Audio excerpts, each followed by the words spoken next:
show you the connections. This is the calorimeter that we have. So we connect one end here and the other end here. You can connect it anyway, it's fine. So we'll start with the supply. So the voltage supply, the positive goes to this end here, and we connect the other two ends, and the negative goes to the other end, the right hand side, and we connect them. Now we connect the resistance. So we connect the right side end here and the other end here, and we remove around 7 ohm of resistance. So now we'll connect the galvanometer. So you see the one with the jockey here gets connected to the negative, and the positive of the galvanometer gets connected to this end. Okay, now we take about 1.2 volt of power supply and we switch it on now. Once it's switched on, we can take the jockey and check if it's connected, the connections are right or not. So you see the galvanometer. So now it's at 0. When I take it to one end, it goes to the other end, if you can see, and now it's back again. And when I take it to the other end, it moves to the other end.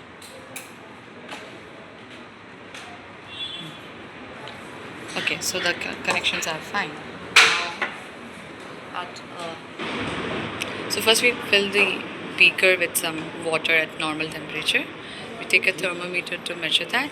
So this one is around 28 degrees Celsius. Okay, so first now we'll take one reading just for normal temperature simply. It is not a part of the tabular column, but yeah. Okay, so you can see that the pointer is at 0 now, and now what we do is we move the jockey from one end of our board to the point where we get null point or the 0 point for the galvanometer. That becomes our balancing line. Okay, so I'm moving it from one end and I take it to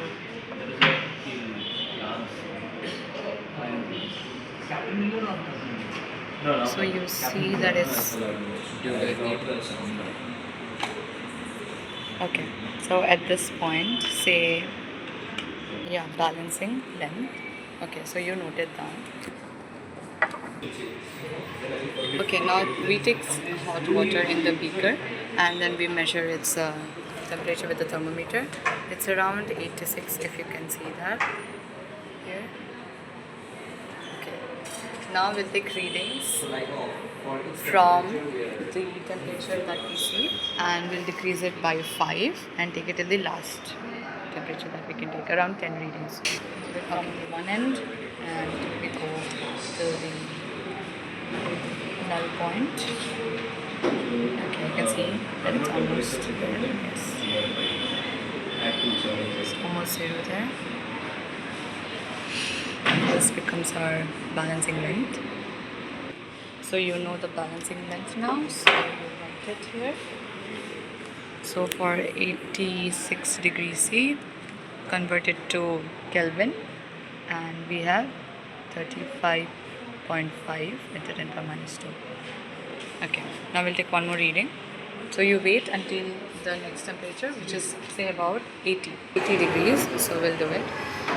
Same procedure again. You take it to the point where you get 0.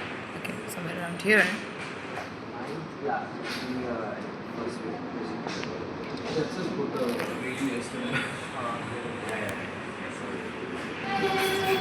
Study 3.5.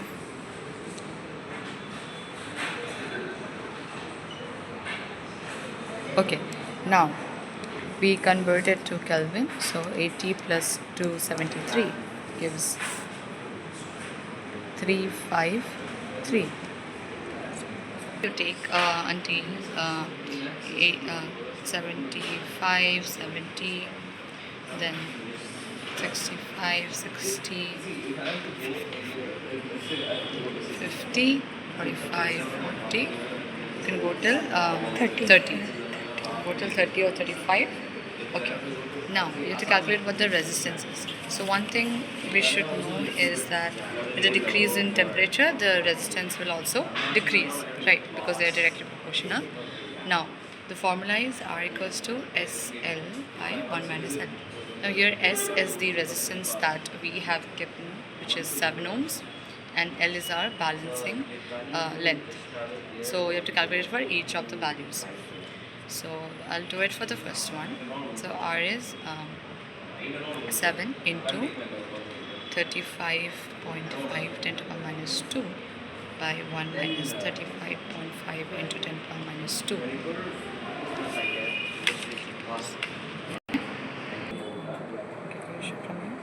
Okay, so when you calculate, you get around 3.8 ohms. So 3.8 ohms. So similarly, it should decrease and reach here. Alright. So now we'll plot a temperature and resistance graph, which will be a straight line. Okay, so you take the slope here, and the slope is going to give us the value of S here, the slope. So we use that to calculate the Fermi energy. So this is the formula. This is the value given, and you can find here from the calculations, all the values are given to you. You find what W and theta D square and all of that. S we have from the graph. L also, it's given to us. So after you calculate, you'll get it around somewhere around 8 eV. So that becomes your Fermi energy. So